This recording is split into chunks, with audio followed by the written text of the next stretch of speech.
necessarily have to agree with them, and I didn't agree with him on a lot of things. The story is a hoax written by a guy who's got a tremendously bad history.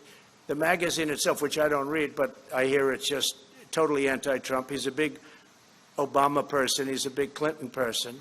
And he made up the story. It's a totally made-up story. In fact, I was very happy to see Zach Fuentes came out and said now I think that's number 15. And these are people that were there. That's the 15th person, General Kellogg. Everybody that was there knew what happened. And so I was happy to see that Zach came out and said it's not true. He just came out. And it's a disgrace. Who would say a thing like that? Only an animal would say a thing like that. There's nobody that has more respect for not only our military, but for people that gave their lives in the military. There's nobody, and I think John Kelly knows that. I think he would know that. I think he knows that from me. But Zach Fuentes says, worked for John. And I think they both know that. But Zach came out, as you know, today or yesterday, last night, and said very strongly that he didn't hear anything like that. Even John Bolton came out and said that was untrue. Now, what was true is that we had the worst weather. I think it was as bad a rain as I've just about ever seen. And it was a fog. You literally couldn't see. I walked out. I didn't need somebody to tell me. I walked out. I said, there's no way we can take helicopters in this. I understand helicopters very well. And they said, no, sir, that's been canceled. They would have had to go, Secret Service, I have the whole list. They would have had to go through a very, very busy section during the day of Paris. They would have had to go through the city. The Paris police were asking us, please don't do it, because they're not ready. When you do that, you need a lot of time. They take days and days and days to prepare for that. I wanted to do it very badly. I was willing to sit in a car for 2 hours, 3 hours, 4 hours. I didn't care. It didn't matter. And I had nothing else to do. I went there for that. I had nothing else to do.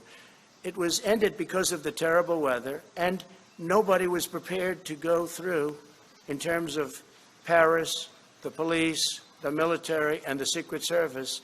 And they came out very strongly and said, sir, we can't allow you to make this trip. If I wanted to, sir, we can't allow you from a safety standpoint.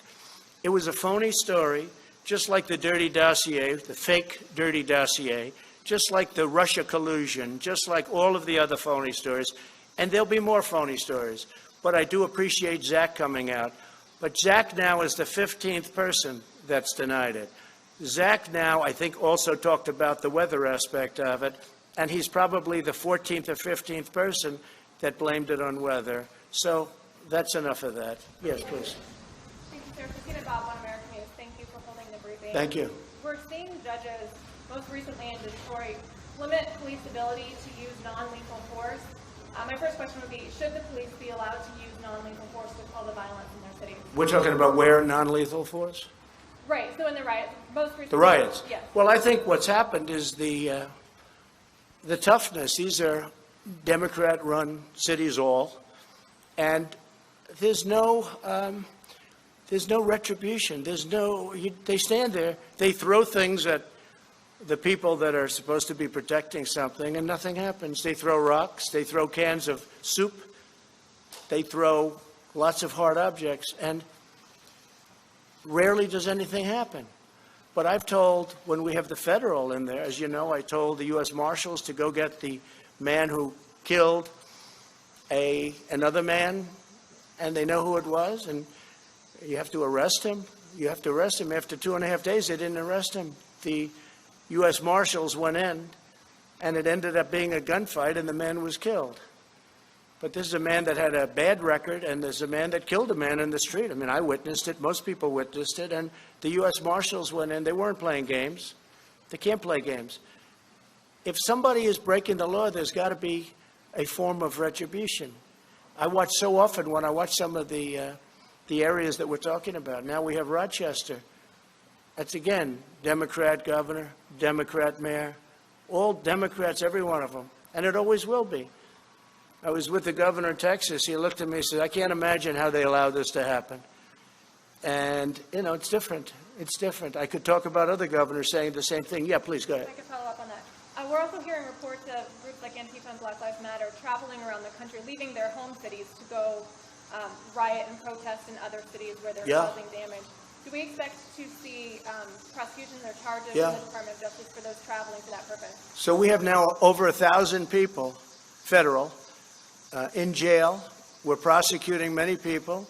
A big thing was when I signed the law putting people in jail if you knock down monuments. That was 3 months ago. There hasn't been a federal monument knocked down in 3 months or even thought about. I don't think they've even thought about it.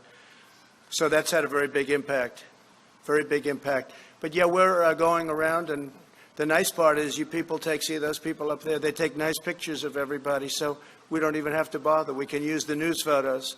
We had a photo right over there of Andrew Jackson, the monument. He was getting ready, and this guy was a big, brave guy, and he was up like this, and he was showing off to all his friends, and he got arrested. So did a lot of other people get arrested, and I would say we have the ultimate proof. Now, in that case, we got there before they ripped down the statue of Andrew Jackson, which is so beautiful, which is right over there. But they never got it. But right after that, I signed an order saying you go to prison for 10 years. And as soon as I signed that order, that was the end of the statues coming down. But they have other ideas. They've got plenty of ideas. They're not at want for ideas. Please, go ahead. Mr. Spunt, David Spunt from Fox News. Mr. Trump, Mr. President, thank you for taking my question. Sir, you talked a lot about the economy and touted the economy. 3 weeks ago in Bedminster, I asked you specifically why you have not called Democratic leadership to the White House to meet with them. If they don't want to meet, it's on them. A lot of people are criticizing you. I cover you on the weekends and stuff. You're I don't doing think a they lot are. of golfing. No, I don't think why they have you not met with them in person? I mean, we're in September. There's no deal. There's no hope of a deal. We're 2 months out from the election. Don't say there's no hope. Why do you say there's no hope? What What do you know? Well, what can you say? What do you know? It doesn't seem like. And let me just tell you, I know my customers. That's what I do. I know Pelosi. I know Schumer very well. They don't want to make a deal because they think it's good for politics if they don't make a deal. This has nothing to do with anything other than you have to know who you're dealing with. I do. These are people that I don't have a lot of respect. I don't think they have a lot of respect for the American people. And I know who I'm dealing with. And I don't need to meet with them to be turned down. They don't want to make a deal because they know that's good for the economy. And if they make a deal, that's good for the economy, and therefore it's good for me for the election in November 3rd. And therefore, they're not going to make a deal. Now, if we gave the store away, if we bailed out all of their Democrat-run cities where we give them $1 trillion, which is the kind of money they want $1 trillion to bail out badly run Democrat cities and states, whether it's New York or Illinois or others, they want to bail them out. And we're saying, well, we're not going to pay that kind of a price in order to bail the cities. We'll do something to help cities, but that's going to have to rest on its own. And why didn't you do this at the beginning? Because they could have done it at the beginning. So I know who I'm dealing with. And I'm on the phone with Mnuchin and with Meadows and with all of these people constantly, while they're there. But I also know when it's time to meet with people. I've done very well with deals, okay? That's what I do. And I know when it's time to meet. But I don't have to meet them in order to be turned down and in order for them to walk out to the sticks, which is the microphones, and give you people a false report of what just took place in the Oval Office. So they don't want to make a deal because they think that if the country does as badly as possible, even though a lot of people are being hurt, that's good for the Democrats. But, David, that's a bad thing. Yeah, please, go ahead. As President, shouldn't you take the high road, sir? I am taking the high road. I'm taking the high road by not seeing them. That's the high road. Yeah. And you, Thank you, Mr. President. David and if I thought it made a difference or would make a difference, I'd do it in a minute. Yeah, go ahead. Yeah, David Jackson, USA Today. My question is about the Durham report, which you have talked about recently. You said, let's see what happens. Now, you've accused people of committing crimes against you during the Russian investigation. Yeah, sure. They spied on my campaign. That's right. They spied on my campaign. And if they were Democrats, they would have been in jail 2 years ago. They would have been in jail. Literally, if this side were the Democrat side, they would have been in jail 2 years ago for 50-year terms for treason and other things. My question is, do you want the Justice Department to indict people over this? I'm not going to say that. I have to see the report. I haven't seen it. I don't know if that was a good thing, smart thing. I don't know. But nobody can complain about it. I have every right to have been very much involved. And maybe someday I'll get involved in it. They spied on my campaign, and that includes Biden and Obama. They spied on my campaign trying to defeat me. They wrote up a fake dossier that has proven to be totally fake, written by Christopher Steele, paid for by Hillary Clinton and the Democrats, and they used that illegally in the FISA courts. If we did what they did, you would have many people in jail right now, and you have, other than the one agent that admitted his guilt, that he forged documents, we don't have that yet. But the report hasn't been issued yet. Let's see what happens. But let me just say something.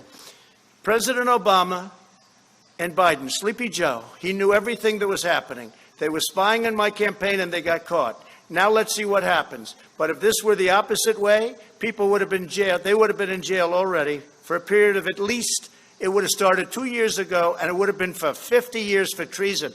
Because you can't do that. That's never, and nothing like that's ever happened before. Then they created, at tremendous expense, the money they paid is tremendous. I'm sure you know the money that was paid, millions of dollars. They created a fake dossier, proven to be now fake, everyone, and they used it in the FISA courts. That's a crime. So far, I haven't seen anybody have a problem, but the report hasn't been issued yet. Let's see what happens with the Durham report. But this started at Obama. And some people would say, and some people, well, but he was the president, like, let's leave him alone. If it were me, they wouldn't be leaving me alone, I can tell you. It's a totally double standard, and it's a disgrace. And if I were a Republican senator, and if I were a Republican congressman, and we have some great ones, but we have a lot of them that don't fight the way that the other side fights. We have much better policy. We have much better things going for us, like borders and walls and immigration and no sanctuary cities, and they have a lot of bad stuff going. But they're dirty fighters. And the dirtiest fight of all is the issuance of 80 million ballots, unrequested. They're not requested. They're just sending 80 million ballots all over the country, 80 million ballots, non-requested. I call them unsolicited ballots. That's going to be the dirtiest fight of all. People are going to get ballots. They're going to say, what am I doing? And then they're going to harvest. They're going to do all the things. And if you look at the last period of 6 months, take a look at the races where they've sent ballots out. Take a look at Carolyn Maloney, whose race should be redone because she won that race totally unfairly to her opponent. Her opponent did very well against her. That race should be rerun. But they declared her the winner because they heard I found out about it. But take a look at what's happened in New Jersey and in Virginia and different places. It's a disgrace. That'll be a beauty. Yeah, please. Thank you, Mr. President. If proven true, are you okay with Postmaster General DeJoy and the fact that he asked former employees at his private company to make donations to the GOP and then reimburse them? Are you okay with that? I don't know too much about it. I read something this morning, but I don't. Other than that, I'd have to see it. He's a very respected man. He was approved very much by both parties, I guess. It was sort of an approval that took place by both parties. I don't know exactly what the story is. I'll certainly know within a short period of time.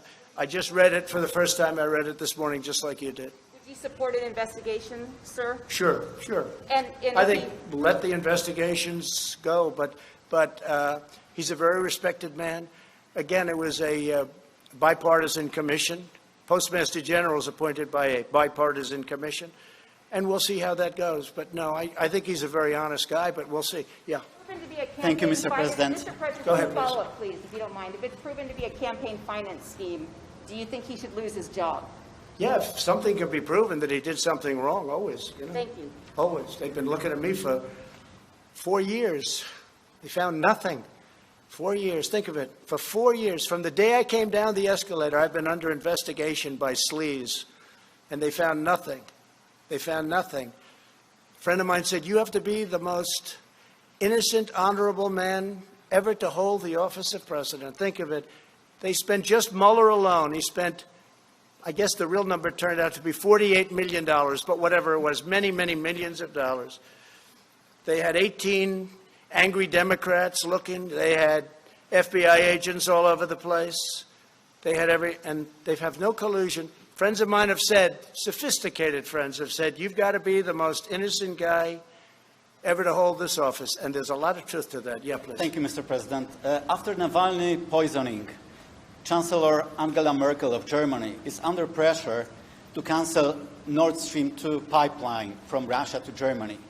Would you support such a move? Do you Sure. think the project should be canceled? Sure. Well, I've been supportive of that. I was the first one that brought it up. You never heard of Nord Stream 2 until Trump came along. When I came along, I said, wait a minute. We're protecting Germany from Russia, right?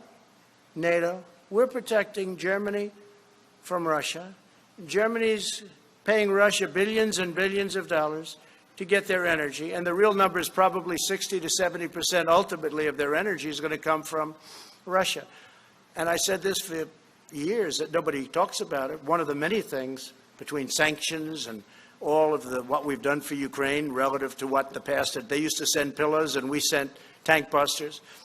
But I brought that up a long time ago. Russia's unhappy that I brought it up. But you never heard of Nord Stream 2. Nobody did until I got elected. And I said, why is Germany making a deal to give billions of dollars to Russia, and then we're protecting Germany from Russia? How does that work? And then on top of it, Germany is delinquent because they're only paying a little more than 1%, and they're supposed to be paying 2%, and even the 2% is low.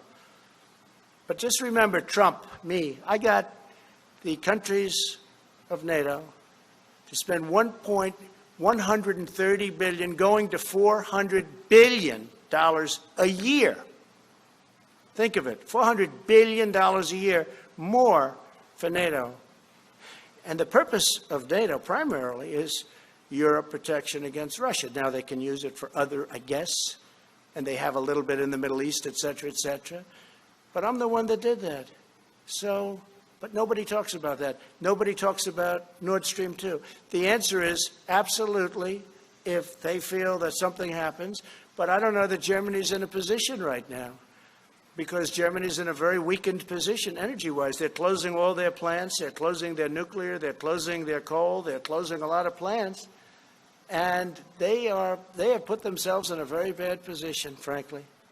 Very, very bad position. Yeah, please. Can I follow up on Doug Mason's question? Have you asked John Kelly to publicly refute the Atlantic? And then can I ask something? No, I have nothing against John. I have nothing against anybody. No. I was very heartened to see that a friend of his, because I know Zach is a friend of his and worked for him, I was very heartened to see that Zach Fuentes came out with the statement that he did, I guess, late last night, that it was not true. Another question, different topic, Mr. President. Mr. President, what exactly is un-American about federal government training programs that are aimed at improving inclusivity? Well, we're going to do a report. Yeah, I fired those people. They're all gone. And it was a disgrace, frankly. And we're going to give you a big report that's going to make you very happy. All right. Yeah, please. Thank you. Darlene Superville, AP. You said a moment ago, they'll say anything. You were talking about Joe Biden and Kamala Harris and their comments about the vaccine. You have a No, they say worse. They say negative. They say negative. They're going to make the vaccine into a negative so that when we have it, and I spoke to the head of Pfizer, I spoke to the head of Johnson & Johnson, I spoke to the head of the greatest medical companies in the world. We're doing great. We're going to have it soon. Wait a minute. So now what they're saying is, oh, wow, this is bad news. President Trump is getting this vaccine in record time. By the way, if this were the Obama administration, you wouldn't have that vaccine for 3 years, and you probably wouldn't have it at all. So we're going to have a vaccine very soon, maybe even before a very special date. You know what date I'm talking about. But let me just tell you, wait. And what they're doing, because they think it is going fast, and if you talk to a lot of your sources, if you have sources, if you talk to your sources in the FDA, you'll see it's going very, very well. The numbers are looking unbelievably strong, unbelievably good. So now they're saying, wow, Trump's pulled this off. Okay, let's disparage the vaccine. That's so bad for this country. That's so bad for the world to even say that. And that's what they're saying it. But I watched Kamala's poll numbers drop from 15 to almost 0, and then drop out even before she ran in Iowa because people didn't like her. And I understand why. She will never be president, although I have to be careful because Obama used to say that about me, so I have to be a little bit careful. Right, but you have to look at her a little bit more closely because obviously Joe's not doing too well. So you're going to have to look at her a little bit too closely. But she's talking about disparaging a vaccine so that people don't think the achievement was a great achievement. I don't want the achievement for myself. I want something that's going to make people better, that people aren't going to get sick with. That includes therapeutics, where we're doing equally as well. Therapeutics. Go ahead. Your point is that what they're saying is that they're saying it for political purposes. Yes. You have asserted repeatedly that a vaccine will be on the market before the election. No, I didn't say they will. I said by the end of the year. The same thing that No, you but you're said not they're quoting going me to. accurately. I said that vaccines will be on the market before the end of the year, but they may even be on the market. They may even be developed and fully developed, tested, everything else. You know, we have 30,000 people in just one vaccine right now under test in very, very highly infected areas. So we're going to be able to get a good result one way or the other very soon. So I didn't say what you said. What I said is by the end of the year, but I think it could even be sooner than that. It could be during the month of October, actually. Could be before November. Are you also saying that for political reasons? No, I'm saying that because we want to save a lot of lives. With me, it's the faster the better. With somebody else, maybe they would say it politically, but I'm saying it in terms of this is what we need. We have to have, if we get the vaccine early, that's a great thing, whether it's politics or not. Now, do benefits inure if you're able to get something years ahead of schedule? I guess maybe they do. But the most important thing to me is saving lives. It's the most important thing. Yeah, go ahead in the back. Hi. Just based on some of your recent tweets, sir, do you... You sound so clear as opposed to everybody else where they refuse. Your tweets about the 1619 project, why do you object to that being taught in schools? And do you object to slavery itself being taught in schools? Yeah, so no, I want everybody to know everything they can about our history. I'm not a believer in cancel culture, the good or the bad. If you don't study the bad, it could happen again. So I do want that subject studied very, very carefully and very accurately. But we grew up with a certain history, and now they're trying to change our history, revisionist history. That's why they want to take down our monuments. That's why they want to take down our statues. I saw something the other day which was absolutely horrendous. Washington Monument, they want to rename it. The D.C. committee, but the D.C. committee is all Democrats. Abraham Lincoln, Thomas Jefferson. I mean, we're talking about, this is the big stuff now. This is the big stuff. And they want to rename it. They want to redesignate it. They want to take some down. No, we don't do that. Never going to happen with me, I guarantee you that. Well, I want to thank you all, and I just want to wish you a very happy Labor Day. And we're having tremendous success, whether it's on the vaccines, whether it's on the pandemic, the plague that came in from China that China should have never let happen, because I will never feel the same about China. And I just want to, again, wish you a happy Labor Day. Thank you very much.